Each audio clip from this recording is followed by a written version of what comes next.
Di pagi berkabut, Pangeran Arka turun dari menara latihan. Pedang masih basah oleh peluh. Di balik wajah tangguhnya, matanya menyimpan rindu yang tak tampak, sebuah hasrat sederhana untuk tersenyum tanpa beban di tengah tugas yang menumpuk. Hari itu kerajaan menerima sinyal api dari hutan. Gerakan aneh yang mengusik ketenangan. Arka bersiap, bukan untuk mencari perang, melainkan karena hatinya merasa ada yang akan berubah. Dari hutan muncul Laras, sosok yang dulu jadi mimpi buruk kerajaan. Namanya pernah identik dengan serangan dan kemarahan. Kini ia datang membawa kantong ramuan, langkah tenang, mata penuh rahasia. Di antara mereka awalnya hanya dingin, lama, dua orang yang pernah saling membenci. Namun ancaman baru memaksa mereka bicara.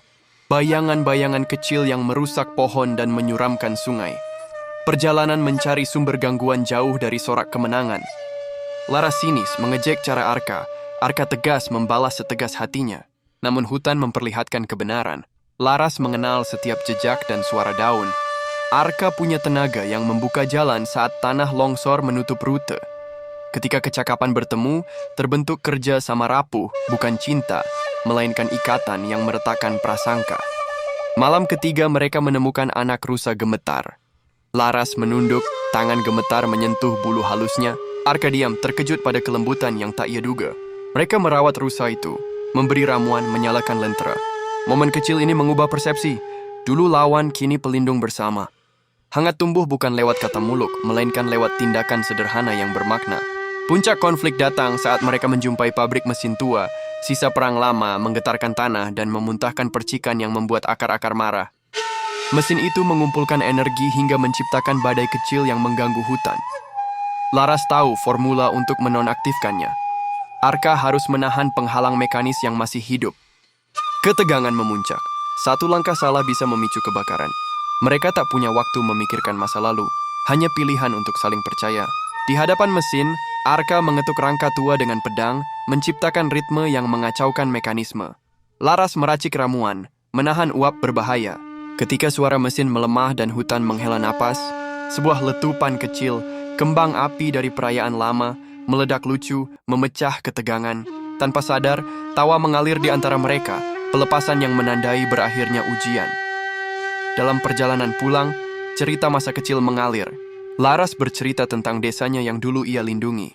Arka mengakui lelahnya menjadi pahlawan yang selalu diharapkan.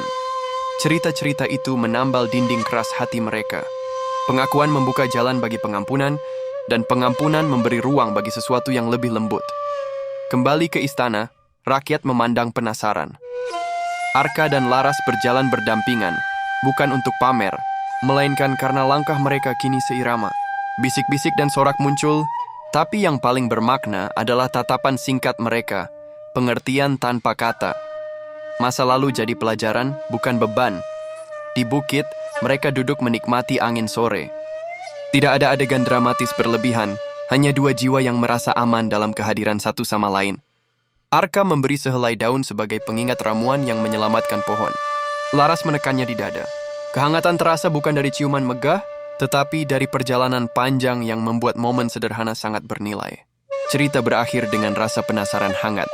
Kerajaan aman, hutan pulih, namun banyak kisah masih menunggu. Arka bukan lagi pangeran yang sendiri. Laras bukan lagi bayangan musuh.